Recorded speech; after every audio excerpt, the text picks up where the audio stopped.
ಮುಖ್ಯವಾಗಿ ಅಗ್ನಿಶಾಮಕ ದಳದ ಇಲಾಖೆಯ ಒಂದು ಎಡವಟ್ಟು ಈಗ ಮುನ್ನೆಲೆಗೆ ಬರ್ತಾ ಇರುವಂಥದ್ದು. ದೇವರು ವರ ಕೊಟ್ಟರು, ಪೂಜಾರಿ ವರ ಕೊಡಲಿಲ್ಲ ಅನ್ನುವಂತಹ ಮಾತು ಅಗ್ನಿಶಾಮಕ ದಳದ ಇಲಾಖೆಗೆ ಈಗ ಹೊಂದಾಣಿಕೆ ಆಗ್ತಾ ಇದೆ. ಯಾಕೆ ಅಂದರೆ ಹೊಸ ಫೈರ್ ವೆಹಿಕಲ್ಗಳನ್ನು ಪರ್ಚೇಸ್ ಮಾಡಿದ್ದಾರೆ. ಅವುಗಳನ್ನು ಬಳಕೆ ಮಾಡದೇನೆ ಆ ಫೈರ್ ವೆಹಿಕಲ್ಗಳು ಈಗ ಧೂಳು ಹಿಡಿತಾ ಇದ್ದಾವಂತೆ. ಯಾಕಾಗಿ ನೋಡ್ಕೊಂಡು ಬರೋಣ ಬನ್ನಿ. ಬಳಕೆಗೆ ಬಾರದೆ ಧೂಳು ಹಿಡಿದ ಅಗ್ನಿಶಾಮಕ ವಾಹನಗಳು. ತಿಂಗಳು ಕಳೆದ್ರೂ ನೋಂದಣಿಯೂ ಇಲ್ಲ, ಬಳಕೆಯೂ ಇಲ್ಲ. ಬಳಕೆಗೆ ಬಾರದೆ ಧೂಳು ಹಿಡಿದು ನಿಂತಿವೆ ಅಗ್ನಿಶಾಮಕ ದಳ ಫೈರ್ ವಾಹನಗಳು. ವರ್ಷ ಸಮೀಪಿಸುತ್ತಿದ್ರೂ ನೋಂದಣಿಯೂ ಇಲ್ಲ, ಬಳಕೆಗೆ ಇಚ್ಛಾಶಕ್ತಿಯೂ ಇಲ್ಲ. ರಾಜ್ಯದ ವಿವಿಧ ಜಿಲ್ಲೆಗಳಿಗೆ ನಿಯೋಜನೆಯಾಗಬೇಕಿದ್ದ ಫೈರ್ ವೆಹಿಕಲ್ಗಳ ಅಸಲಿ ಚಿತ್ರಣ ಬಿಚ್ಚಿಡ್ತೀವಿ ನೋಡಿ.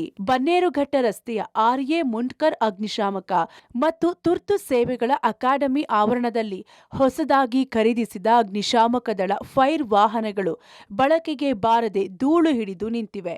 ತಿಂಗಳುಗಳು ಕಳೆದ್ರೂ ಇದೇ ಆವರಣದಲ್ಲಿ 10ಕ್ಕೂ ಹೆಚ್ಚು ವಾಹನಗಳು ನಿಂತಿವೆ.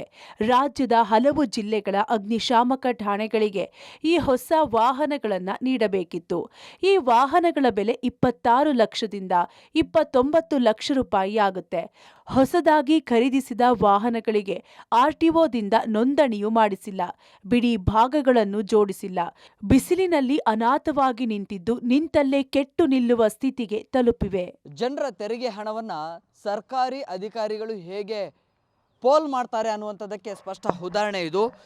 ಸುಮಾರು 10ಕ್ಕೂ ಹೆಚ್ಚು ವೆಹಿಕಲ್ಸ್ಗಳನ್ನು ಇಲ್ಲೇ ನಿಲ್ಲಿಸಲಾಗಿದೆ. ಆದರೆ ಈವರೆಗೂ ಕೂಡ ಇದು ಬಳಕೆಗೆ ಬಂದಿಲ್ಲ. ನಿಂತಲ್ಲೇ ನಿಂತು ಧೂಳು ಹಿಡಿದಿದ್ದಾವೆ, ತುಕ್ಕು ಹಿಡಿತಾ ಇದೆ. ಸುಮಾರು 6 ತಿಂಗಳ ಮೇಲಾಯಿತು ಈ ವೆಹಿಕಲ್ಸ್ಗಳನ್ನು ಇಲ್ಲೇ ನಿಲ್ಲಿಸಲಾಗಿದೆ. ಈಗಾಗಲೇ ರಾಜ್ಯ ವಿಪತ್ತು ನಿರ್ವಹಣಾ ಪಡೆ ಬೇರೆ ಬೇರೆ ಕಾರ್ಯಾಚರಣೆಗಳಿಗೆ ಅಂತೇಳಿ ಈ ವೆಹಿಕಲ್ಸ್ಗಳನ್ನು ಖರೀದಿ ಮಾಡಿತ್ತು ಅಧಿಕಾರಿಗಳು ಮತ್ತು ಇಲಾಖೆ. ಆದರೆ ಈವರೆಗೂ ಕೂಡ ಇದರ ಬಳಕೆ ಆಗ್ತಾ ಇಲ್ಲ.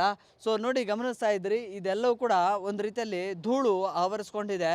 ಸೊ ಇದನ್ನು ಕ್ಲೀನಿಂಗ್ ಮಾಡುವಂಥ ಸಿಬ್ಬಂದಿಗಳು ಕೂಡ ಯಾರೂ ಕೂಡ ಇಲ್ಲ, ಇದನ್ನು ಮೂಸಿ ನೋಡುವಂಥವ್ರು ಇಲ್ಲ.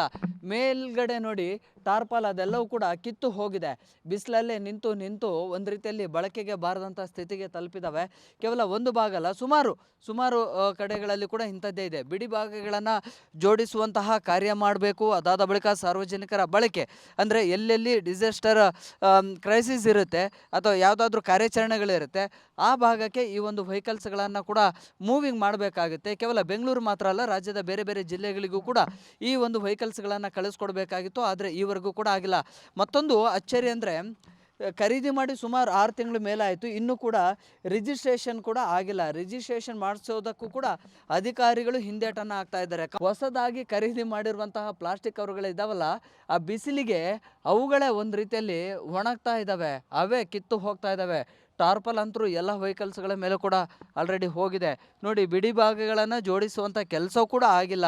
ವಾಹನಗಳ ಮೇಲಿದ್ದ ಟಾರ್ಪಲ್ ಕಿತ್ತೋಗಿದೆ. ಕೆಲವು ಬಿಡಿ ಭಾಗಗಳಲ್ಲಿ ಜೇಡರ ಬಲೆ ಆವರಿಸಿಕೊಂಡು ಕೋಮಾ ಸ್ಥಿತಿಯಲ್ಲಿ ನಿಂತಿವೆ. ಕೆಲವು ವಾಹನಗಳ ಬ್ಯಾಟರಿಗಳನ್ನ ಕಳ್ಳರು ಕದ್ದಿದ್ದಾರಂತೆ. ಅಗ್ನಿ ಅವಘಡ ಘಟನೆಗಳಾದಾಗ ನೆರವಾಗಬೇಕಿದ್ದ ಫೈರ್ ವಾಹನಗಳೇ ಬಳಕೆಗೆ ಬಾರದೆ ನಿಂತಿವೆ. ಸಂಬಂಧಪಟ್ಟ ಅಧಿಕಾರಿಗಳ ಇಚ್ಛಾಶಕ್ತಿಯ ಕೊರತೆಯಿಂದ ಈ ವಾಹನಗಳು ಕಾರ್ಯಾಚರಣೆ ಮಾಡದೆ ನಿಂತಲ್ಲೇ ನಿಂತಿವೆ.